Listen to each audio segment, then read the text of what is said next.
गेल्या 15 वर्षात कोल्हापूर शहराचा विकास खुंटलाय। त्यामुळे या शहराचा सर्वांगीण विकास साधणं हे आव्हान आहे। त्यासाठी शासकीय निधीसोबतच कंपन्यांचा CSR फंड आणि लोकसहभागातून शहराचा विकास करण्यावर आपला भर राहील। यासोबतच महिला स्वच्छतागृह, पार्किंग, ड्रेनेज लाईन, काँक्रीटचे रस्ते करण्याला आपण प्राधान्य देणार आहोत। शहराची हद्दवाढ ही काळाची गरज आहे। त्यासाठी शहरात चांगल्या सुविधा उपलब्ध करून दिल्या तर ग्रामीण भागातील लोक आपोआप शहरात सहभागी होण्यास तयार होतील। त्या दृष्टीने काम करू अशी ग्वाही नूतन महापौर रूपाराणी निकम यांनी दिली। बी न्यूज कार्यालयाला दिलेल्या भेटीप्रसंगी त्या बोलत होत्या। कोल्हापूर महापालिकेच्या नूतन महापौर रूपाराणी निकम यांनी आज बी न्यूज कार्यालयाला सदिच्छा भेट दिली। बी न्यूजनं आजवर आपल्या वाटचालीत आपल्याला पाठबळ दिलंय असं सांगत महापौरांनी चॅनेल बीचे व्यवस्थापकीय संचालक पृथ्वीराज महाडिक यांचा सत्कार केला।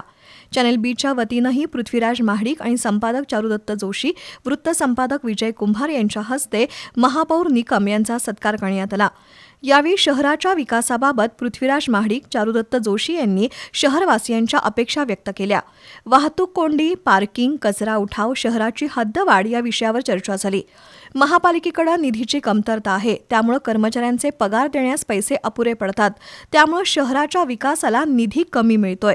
पण लोकसहभाग, CSR फंड तसंच केंद्र आणि राज्य शासनाच्या निधीतून शहराचा सर्वांगीण विकास करण्यावर आपला भर राहणार असल्याचं निकम यांनी स्पष्ट केलं।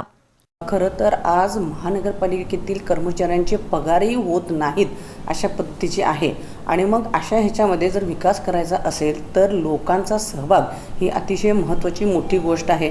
मग त्याच्यामध्ये काही कंपन्यांचे CSRs असतील की ज्याच्या अंतर्गत आपल्याला चांगला फंड मिळेल।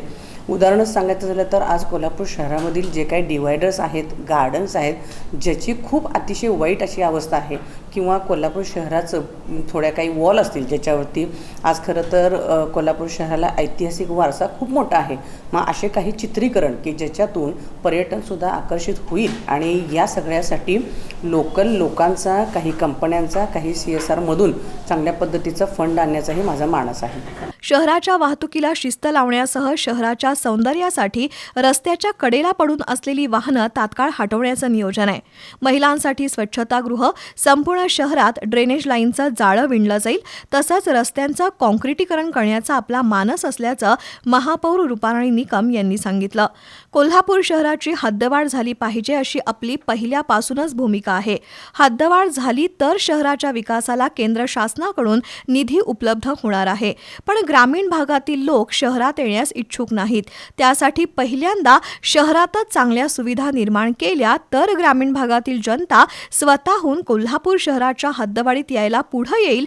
त्या दृष्टीनं आपण काम करू असंही महापौर निकम यांनी बोलून दाखवलं।